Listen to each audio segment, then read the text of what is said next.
স্বাগতম সবাইকে roots of civil engineering এর পাইপ ও পাইপের ঘর্ষণের এই অধ্যায়টিতে। এখানে আমরা একটি ম্যাথ দেখতে পাচ্ছি যেখানে বলা আছে একটি ট্যাঙ্ক হতে 10 সেন্টিমিটার ব্যাসের একটি পাইপের ভিতর দিয়ে 100 লিটার পার সেকেন্ড পানি প্রবাহিত হয় এবং পাইপটি হঠাৎ বৃদ্ধি পাইয়া 20 সেন্টিমিটার হয়ে গেল এবং পরে এটা আবার কমে গিয়ে 15 সেন্টিমিটার হলো। হেড লস বের করতে বলা হয়েছে। আমরা যদি প্রথমে এটা ফিগার আউট করি তাহলে আমরা দেখব যেখানে প্রথমে এই পাইপটির ব্যাস ছিল 10 সেন্টিমিটার এবং পরবর্তীতে এখান থেকে ব্যাস বৃদ্ধি পেয়ে ব্যাস হয়ে গেছে হলো 20 সেন্টিমিটার এবং সেখান থেকে যাওয়ার পরে আবার কিছু দূর যাওয়ার পরে এটার ব্যাস কমে গিয়ে 15 সেন্টিমিটার হয়ে গেল।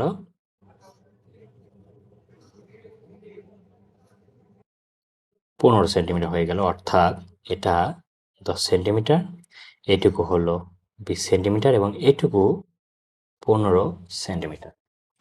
তাহলে এই পাইপের মধ্যে যে কয়েক ধরনের ঘর্ষণগুলো আসবে সেটা হলো, প্রথমে এদিক দিয়ে পানি প্রবেশ করবে। যদি এদিক দিয়ে পানি প্রবেশ করে তাহলে প্রবেশের জন্য হেড লস আসবে। তারপর আমরা দেখতে পাচ্ছি এদিক দিয়ে পানি যাওয়ার পরে যখন এখানে যাবে, এখানে দেখলাম যে হঠাৎ করে এর যে ব্যাস সেটা বৃদ্ধি পেয়েছে, তাহলে এখানে হবে হঠাৎ বৃদ্ধিজনিত হেড লস আসবে। এবং এখান থেকে পানি যাওয়ার পরে যখন এই পয়েন্টে আমার আসবে, এখানে আসার পর আবার দেখতে পাচ্ছি যে এটা আবার সংকুচিত হয়ে 15 সেন্টিমিটার হয়ে গেছে, যার কারণে এখানে আবার সংকোচজনিত হেড লস আসবে। এবং এভাবে পানি যাওয়ার পর যখন পানি আবার বেরিয়ে যাবে তাহলে বের হওয়ার জন্য যে হেড লস এখানে সেই হেড লসটি আসবে। তাহলে আমরা দেখতে পাচ্ছি এখানে মোট হেড লস আসবে 4 প্রকারে। একটা হলো প্রবেশের জন্য, তারপর হচ্ছে হঠাৎ প্রসারণজনিত, হঠাৎ সংকোচনজনিত এবং তারপরে বাহির হওয়ার জন্য। কিন্তু এখানে আরেকটি বিষয় লক্ষণীয়, সেটা হলো যে পাইপের মধ্যে যে ঘর্ষণ হতে পারে, ঘর্ষণজনিত হেড লস, সেইটা এখানে দেওয়া নেই। কারণ এখানে বলা আছে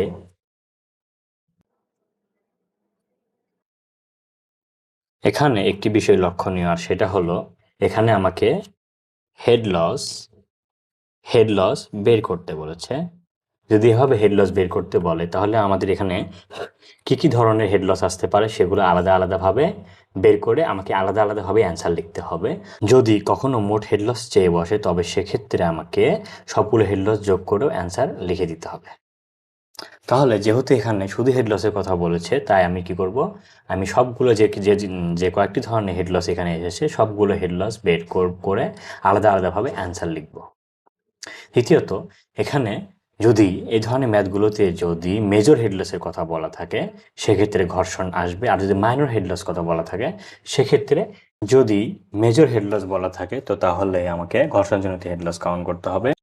কিন্তু যদি মাইনর হেড লস বলা থাকে তাহলে আমাকে ঘর্ষণজনিত হেড লসটি কাউন্ট করতে হবে না, শুধুমাত্র প্রবেশের জন্য এবং বাইরের জন্য এবং মাঝখানে যে মেকানিজমগুলো আসছে সেগুলো হিসাব করে দিলেই হয়ে যাবে। তাই যেহেতু এখানে মেজর বা মাইনর উল্লেখ করেনি, তাহলে আমাদের এখানে যে হেড লসগুলো আসতেছে প্রবেশের জন্য, হঠাৎ প্রসারণজনিত, সংকোচনজনিত এবং বাহিরের জন্য হেড লস, আমাদেরকে 4 ধরনের হেড লস এখানে হিসাব করতে হবে। তাহলে হেড লস যদি আমি হিসাব করতে যাই তাহলে আমি দেখতে পাচ্ছি এখানে প্রথমে যেটা আসছে সেটা হলো প্রবেশের জন্য হেড লস। তাহলে এটাকে যদি আমি 1 নাম্বার দিয়ে লিখি তাহলে প্রবেশের জন্য হেড লস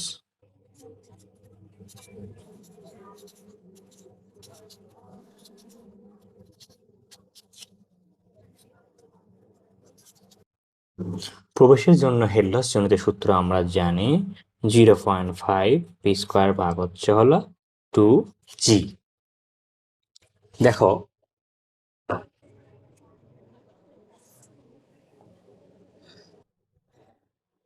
প্রবেশের জন্য হেড লসের সূত্রে আমরা দেখতে পাচ্ছি এখানে আমাদের ভি রয়েছে, অর্থাৎ বেগ, কত বেগে পানি প্রবেশ করছে।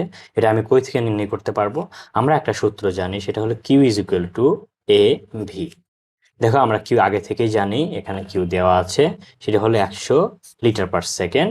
এবং এখানে আমরা এই প্রথম সেকশন যেটা, এটা আমরা ডায়াও জানি 10 সেন্টিমিটার। তাহলে যেহেতু আমি ডায়া জানি তাহলে এখান থেকে আমি ক্ষেত্রফল পাবো, কিউটা আমি আগেই জানি, তাহলে এখান থেকে প্রবেশের জন্য যে বেগটা সেটা আমরা বের করে নিতে পারবো সহজেই। তার আগে আমাদেরকে যেটা করতে হবে সেটা হলো কিউকে কনভার্ট করে নিতে হবে। দেখো এখানে কিউ রয়েছে লিটার পার সেকেন্ডে, কিন্তু আমাদের অঙ্কগুলো রয়েছে সবগুলো সেন্টিমিটারে, যে কারণে আমাকে লিটার থেকে এগুলোকে সেন্টিমিটার এককে কনভার্ট করে নিতে হবে। কিন্তু এখানে এই এককগুলো সবগুলো রয়েছে সেন্টিমিটারে, যেহেতু আমি মিটার এককে সবগুলো কাউন্ট করব তাই আমাকে কি করতে হবে, এককগুলিকে মিটারে কনভার্ট করে নিতে হবে।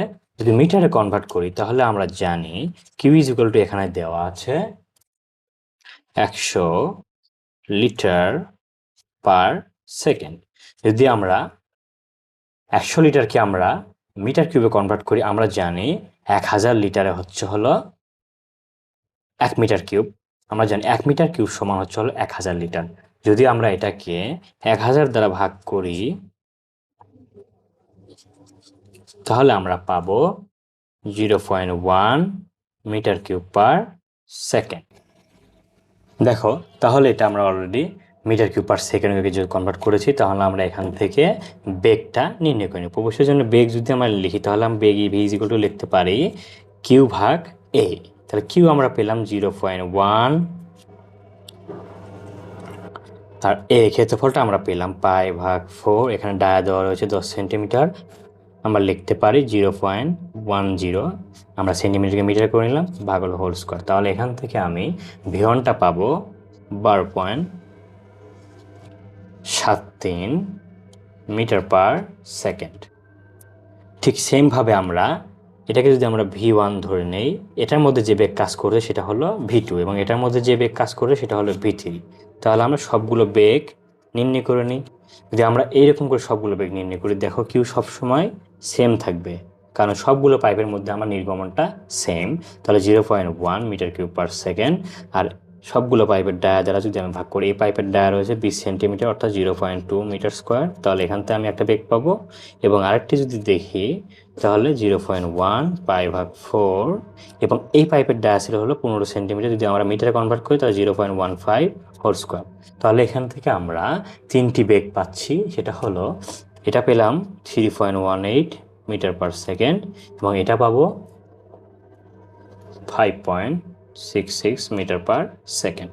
তাহলে আমরা এই পাইপের যে 3টি অংশ পেয়েছি, 3টি অংশের মধ্যে আলাদা আলাদা যে বেগটি সেটা আমরা বের করে ফেলেছি। এখন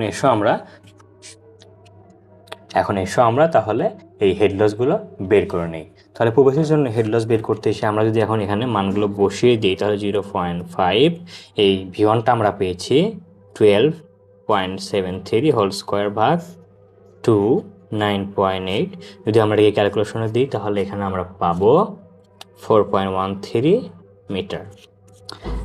যেহেতু এখানে মোট হেডলস বের করতে সরাসরি বলেনি, তাহলে আমাকে আলাদা আলাদা করে বের করে এবং আলাদা আলাদা করে আমাকে অ্যান্সার লিখতে হবে, না হলে অঙ্কটি ভুল হিসেবে গণ্য হবে। এটা আমাকে খেয়াল করতে হবে। 2 নম্বরে কি হলো, 2 নম্বরে গিয়ে যেটা হলো সেটা হলো আমরা এই সেকশন থেকে এখন এই সেকশনে প্রবেশ করব। তাহলে এখানে প্রবেশ করতে গিয়ে আমরা দেখতে পাচ্ছি এটা হঠাৎ কী করেছে, প্রসারিত হয়েছে অর্থাৎ ব্যাস বৃদ্ধি পেয়েছে। তাহলে প্রসারণজনিত এখানে যে হেডলসটি আসবে সেটা হলো প্রসারণজনিত হেডলস, অর্থাৎ এটাকে আমরা বলতে পারি হঠাৎ বৃদ্ধির জন্য হেডলস। হঠাৎ বৃদ্ধির জন্য হেডলস। হঠাৎ বৃদ্ধির জন্য হেডলসের আমরা সূত্র জানি, সেটা হলো V1 - V2 হোল স্কোয়ার ভাগ 2G। আমরা বেগগুলো আগেই বের করে নিয়েছি, তাহলে আমরা এখানে বসাতে পারি V1টা আমরা পেয়েছি 12.73 এবং V2 আমরা পেয়েছি 3.18 হোল স্কোয়ার, নিচে হলো 2 গুণন 9.81। দেখো এখানে একটি বিষয় লক্ষণীয় যে V1 এবং V2 যেহেতু এখানে স্কোয়ার রয়েছে, আমি চাইলে V2টা আগে লিখতে পারি, V1টাও পরে লিখতে পারি। স্কোয়ার থাকার কারণে এখানে আমার চিহ্ন নিয়ে কোনো সমস্যা হবে না। তাহলে এটাকে যদি আমরা ক্যালকুলেটারে দিই তাহলে পাবো 4.65 মিটার, যে হেডলসটি আমাদের পাইপের এই 2 নং এই সেকশনটিতে সংগঠিত হয়েছে এবং এটাই হবে এখানকার জন্য অ্যান্সার। যেহেতু এখানে মোট হেডলস বলা নেই তাই আমি আলাদা আলাদাভাবে অ্যান্সার লিখে নিচ্ছি। এবং 3 নম্বরে গিয়ে যেটা হয়েছে, এখানে আমরা দেখতে পাচ্ছি পাইপটি আবার ক্রমান্বয়ে কী হয়েছে, এর ব্যাসটি কমে গিয়েছে অর্থাৎ সংকুচিত হয়ে গেছে। তাহলে সংকুচনজনিত হেডলসের সূত্র আমরা জানি,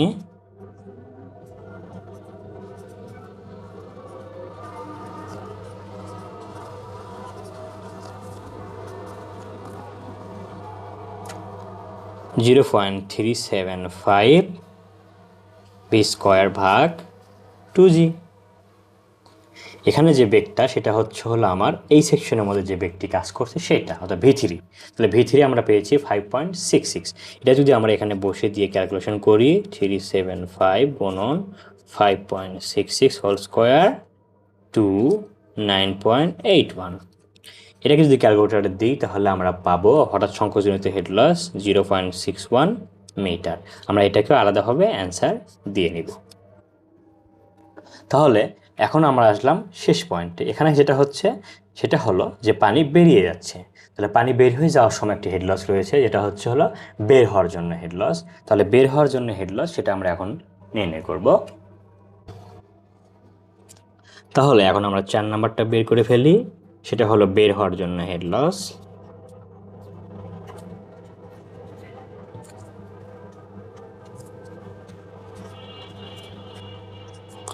বের হওয়ার জন্য হেড লসের সূত্র আমরা জানি V²/2G। তাহলে মানগুলো আমরা বসিয়ে দিই। দেখো এখানে যে বেগটা সেটা হলো আমার এই সেকশনের মধ্যে বেগ, অর্থাৎ V3। তাহলে V3 আমরা পেয়েছি 5.66। তাহলে এটা যদি আমরা এখানে বসিয়ে দিই 5.66 হোল স্কোয়ার টু 9.81, এটাকে যদি ক্যালকুলেটারে দিই তাহলে পাবো 1.63 মিটার। এই হেড লসটি আমাদের এই সেকশনের মধ্যে সংঘটিত হয়েছে। আমি আগেই বলেছি যেহেতু এখানে মোট হেডলস আমাকে বের করতে বলেনি, তাই আমার আলাদাভাবে হেডলস বের করার পরে আমাকে অ্যান্সার লিখতে হবে। তো যদি মোট হেডলস বলা থাকে সেক্ষেত্রে আমাকে সবগুলো হেডলস যোগ করে দেখাতে হবে। তাহলে এখন যদি মোট হেডলস আমি লিখি তাহলে মোট হেডলস, তবে এখানে একটি বিষয় লক্ষণীয়, সেফ জোনে থাকার জন্য আমরা আলাদাভাবে অ্যান্সার লেখার পরেও মোট হেডলস বের করে দেখিয়ে দিব। তাহলে মোট হেডলস সমান এখানে পাচ্ছি, প্রথমটার জন্য আমরা পেয়েছি 4.13, তারপরে আমরা পেয়েছি 4.65, তারপরে আমরা পেয়েছি 0.61, তারপরে পেয়েছি 1.63। তাহলে সব মিলে আমাদের হেড লস এখানে সংঘটিত হয়েছে 11.02 মিটার, এবং এটা হচ্ছে আমাদের মোট হেড লস। আশা করি আমরা বুঝতে পেরেছি। এখানে একটি বিষয় লক্ষণীয়, যেহেতু এখানে মেজর হেড লস সরাসরি উল্লেখ করা নেই, তাই ঘর্ষণজনিত হেড লস বিবেচনা করতে হবে না, বাদবাকি হেড লসগুলো আমাকে বিবেচনা করতে হবে। আজকে আমরা পাইপ ও পাইপের ঘর্ষণের একটি জটিল ম্যাথ দেখব। সেটা হচ্ছে এখানে আমাকে একটি সেকশন দেওয়া রয়েছে এবং বলা হচ্ছে যার, যদি এটাকে আমরা একটা টাঙ্কি কিংবা একটা চৌবাচ্চা ধরি এবং যার সাথে একটি পাইপ সংযুক্ত রয়েছে, যে পাইপটির দৈর্ঘ্য হচ্ছে 600 মিটার এবং এর ডায়া দেওয়া রয়েছে 15 সেন্টিমিটার, এবং এখানে বলা হচ্ছে যে টাঙ্কি যেটা রয়েছে সেটার টপ সারফেস থেকে পাইপের ঠিক সেন্টার, এই যে দেখো সেন্টার বরাবর যে ডিস্টেন্সটা সেটা হলো 2.6 মিটার, এবং আমাকে বলছে এখানে যে সকল প্রকার হেড লস বিবেচনা করে নির্গমন বের করতে হবে। এর আগে আমি বলেছিলাম যে আমাদের এই ধরনের সেকশনের পাইপগুলোতে দুই ধরনের হেড লস হয়ে থাকে, একটা হচ্ছে মেজর হেড লস এবং আরেকটা হচ্ছে minor head loss. Major head লসে ঘর্ষণ থাকবে কিন্তু মাইনর হেড লসে ঘর্ষণ থাকবে না। তাহলে যেহেতু এখানে সকল প্রকার হেড লস বিবেচনা করতে হয়েছে, তাহলে এখানে প্রথমত মেজর হেড লস কথা বললে এখানে একটি ঘর্ষণজনিত হেড লস রয়েছে, ঠিক আছে। তারপর আমরা দেখতে পাচ্ছি যদি এটা একটা পাইপ সেকশন হয় তাহলে এই পাইপে যেহেতু পানি প্রবেশ করছে তাহলে এখানে প্রবেশজনিত একটি হেড লস, এবং যেহেতু এই দিয়ে বের হয়ে যাচ্ছে তাহলে এখানে বাহিরজনিত একটি হেড লস রয়েছে। তাহলে এখানে কয় ধরনের হেড লস রয়েছে? 3 ধরনের। একটা হলো যেহেতু সকল ধরনের হেড লস বিবেচনা করতে বলেছে, তাহলে এর মধ্যে পানি যাওয়ার সময় যে ঘর্ষণটি সংঘটিত হয় যে কারণে ঘর্ষণজনিত হেড লস হবে। যদি আমরা এগুলোকে যে কারণে ঘর্ষণজনিত হেড লস হবে, যেহেতু পানি প্রবেশ করতে হয় তাহলে প্রবেশজনিত হেড লস, প্রবেশের সময় যে হেড লসটা হবে, এবং পানি বের হওয়ার সময় যে হেড লসটা হবে সেটা হচ্ছে বাহিরজনিত হেড লস। অর্থাৎ এখানে 3 ধরনের হেড লস হচ্ছে। এখন এই ম্যাথটিতে বলা হয়েছে সে সবগুলো হেড লস, বলা হয়েছে যে সকল প্রকার হেড লস বিবেচনা করে নির্গমন বের করতে হবে, অর্থাৎ Q is equal to what. তাহলে এই সকল প্রকার হেড লসের সাথে কি কিউ এর কোনো সম্পর্ক রয়েছে? দেখো আমরা কিউ ইজ ইকুয়াল টু জানি এ ভি, তাই না? তাহলে আমরা যদি অলরেডি আমরা এটা ডায়া জানি, ডায়া থেকে আমি এ বের করতে পারবো। তারপরে আমরা এটার বেগটা জানি না, বেগটা আননোন। তাহলে আমি যদি বেগ জানতে পারি তাহলেই আমি তখন কিউটা বের করতে পারবো। দেখো যেহেতু এই পাইপ সেকশনটির মধ্যে কি কোথাও সংকোচন কিংবা প্রসারণ হয়েছে? না, কোথাও সংকোচন বা প্রসারণ হয়নি। অর্থাৎ প্রবেশের জন্য এখানে আমি একটা ভি পাবো, বাহির হওয়ার জন্য এখানে একটা ভি পাবো, এবং ঘর্ষণের জন্য এখানে একটা বেগ রয়েছে। অর্থাৎ 3টা বেগই অর্থাৎ এই তিনটি বেগই এখানে সমান। তাহলে আমাকে আননোন শুধু একটাই, সেটা হলো বেগ। পাশাপাশি দেখো এখানে আমি উচ্চতা এইচ জানি, অর্থাৎ হেড লস যেটা এইচ জানি, আর বাদবাকি সবগুলো মান আমার জানা, শুধুমাত্র ভি আননোন। তাহলে আমি কি করব, যে সকল প্রকার হেড লস বিবেচনা করতে বলা হয়েছে আমি সেটা বিবেচনা করি। সকল প্রকার হেড লস যদি বিবেচনা করি, সকল প্রকার হেড লস যেহেতু একসাথে যদি আমি যোগ করি তাহলে আমি মোট হেড লস পাবো। অর্থাৎ এখান থেকে 2.6 মিটার যেটা দেওয়া রয়েছে, দেখো যখন পানি এর মধ্যে থেকে বের হয়ে যাবে এই পানির সারফেসটি এখান থেকে তলায় এসে ঠেকবে। এই যে তলায় এসে ঠেকলো এটাই হচ্ছে হেড লস, মানে কি পরিমাণে পানিটি কমে গেল এটাই হচ্ছে হেড লস। তাহলে এখানে মোট হেড লসটা আমি এই সি ইকুয়াল টু, যেটা আমি 2.6 মিটার, এটা হলো এইচ, এবং এটা আমি জানলাম। তাহলে এখন আসি হলো এ পাশ থেকে এই পাশে, যে এখানে কি কি হেড লস হচ্ছে। প্রথমে দেখো প্রবেশের জন্য তো হেড লস, তাহলে প্রবেশের জন্য হেড লসের সূত্র আমি সরাসরি লিখে দিচ্ছি 0.5 ভি স্কোয়ার ভাগ 2g, এটা তোমরা আগে থেকেই জানো। এরপরে বলা এরপরে এসে এই পাইপের মধ্যে একটি ঘর্ষণ সংঘটিত হচ্ছে, যে কারণে ঘর্ষণজনিত হেড লসটি আসবে। ঘর্ষণজনিত হেড লসের সূত্র আমরা জানি 4FL ভি স্কোয়ার ভাগ 2GD। এরপরে এসে পানি বের হয়ে যাচ্ছে, তাহলে বের হওয়ার জন্য তো হেড লস, তাহলে বের হওয়ার জন্য হেড লস হচ্ছে হলো ভি স্কোয়ার ভাগ 2G। দেখো তিনটি হেড লস যোগ করলে আমি মোট হেড লস পাবো। অর্থাৎ যেহেতু এখানে পানি এখান থেকে এখানে আসতে দিয়ে ঠেকবে, তাহলে এটা হচ্ছে মোট হেড লস। তাহলে এই সিজিক্যালটা আমি লিখতে পারি 2.6। আর এদিকে আমি দেখো 2G, সবগুলোতে GDFL সবগুলো মানে আমার জানা, শুধু একটি মানই জানা নাই, সেটা হচ্ছে হলো এই ভি এর মানটুকু আমি জানি না। সবগুলোতে শুধুমাত্র একটা মানই আমার আননোন, এবং এই ভি যদি আমি বের করে এখানে এনে বসাই, যেহেতু এ আমি আগে থেকেই জানি, তখন আমি মোট নির্গমনটা বের করতে পারবো। তাহলে এসে আমরা ভিটা বের করে ফেলি। যদি এখন এখানে তাহলে আমরা মানগুলো বসাই 0.5, এখানে ভিটা আমার আননোন 2, 9.81 প্লাস 4, দুঃখিত এখানে আমাদের টাইপ করতে মিস্টেক হয়ে গেছে, বইয়ে আমাদের এফ দেওয়া ছিল 0.0015। তাহলে আমরা এফ এর মানটা বসিয়ে দিই 0.0015, এফ বসিয়েছি, এরপর থাকলো হলো এল। দেখো এখানে দৈর্ঘ্য হচ্ছে হলো 600 মিটার, তাহলে আমরা দৈর্ঘ্যটুকু বসিয়ে দিই 600, এবং ভিটাতে আমি আননোনটা আমি বের করব নিচে 9.81, এবং ডায়া এখানে দেওয়া আছে 15 সেন্টিমিটার, যেটাকে আমার মিটারে বসাতে হবে, যেহেতু আমি সবগুলো মিটার এককে বসাচ্ছি। তাহলে এখানে 0.15, তাহলে আমি ঘর্ষণজনিত হেড লসটি পেয়ে গেলাম। এখন আমাকে বাহিরজনিত হেড লসটি যোগ করতে হবে। তাহলে বাহির হওয়ার সময় হেড লস ভিটা আননোন 9.81। দেখো এখন আমার সবগুলো ক্ষেত্রে শুধুমাত্র একটি মান আননোন, সেটা হচ্ছে হলো ভি, এখানে এবং এখানে। এবং আমি আগেই বলেছি যে প্রত্যেকটা এখানে ঘর্ষণের প্রত্যেকটা পেরিয়ডের জন্য ভিটা আলাদা আলাদা কেন হলো না। দেখো এখানে কোনো সেকশনে কোনো পরিবর্তন হয়নি, সেকশন একই রকম ছিল। যেহেতু সেকশন একই রকম ছিল তাহলে বেগ সব জায়গায় একই রকম হবে, যে কারণে এখানে সবগুলো ভি একই। এখানে V1 V2 V3 ধরার কোনো প্রয়োজন নেই, যেহেতু সবগুলো সেম। তাহলে এটাকে যদি আমরা ক্যালকুলেটরে দিয়ে যদি আননোন ইকুয়েশন সলভ করি, তখন আমরা বেগ পাবো 1.414 মিটার পার সেকেন্ড। দেখো আমরা বেগ যেহেতু পেয়ে গেছি, তাহলে আমাকে বলছে নির্গমন বের করতে। তাহলে নির্গমন সমান আমরা জানি কিউ ইজ ইকুয়াল টু হলো এ ভি। ভিটা আমরা বের করে ফেলেছি। এ হলো, যেহেতু এটা বৃত্তাকার সেকেন্ড π/4, এবং ডায়া দেওয়া আছে 15, 0.15 ধরলাম, মিটার করে নিলাম এটাকে, গুণন ভি আমরা পেলাম 1.414।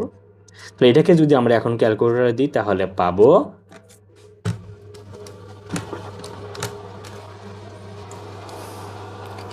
0.0249 মিটার কিউব পার সেকেন্ড। তবে একটি বিষয় লক্ষণীয় যে ম্যাথে অনেক সময় একক উল্লেখ করে দেওয়া থাকতে পারে, সেক্ষেত্রে যদি আমি এখানে অ্যান্সার দিয়ে লিখি তাও হবে, কিংবা চাইলে এটাকে আমি লিটারে কনভার্ট করতে পারি। দেখো আমরা জানি 1 metre cube is equal to হলো 1000 লিটার। তাহলে যেহেতু এখানে 0.02498 মিটার কিউব রয়েছে, তাহলে এটাকে আমরা যদি 1000 দ্বারা গুণ করি তাহলে এটা মানটি আমরা পাবো লিটারে, এবং লিটারে যদি নিই তাহলে আসবে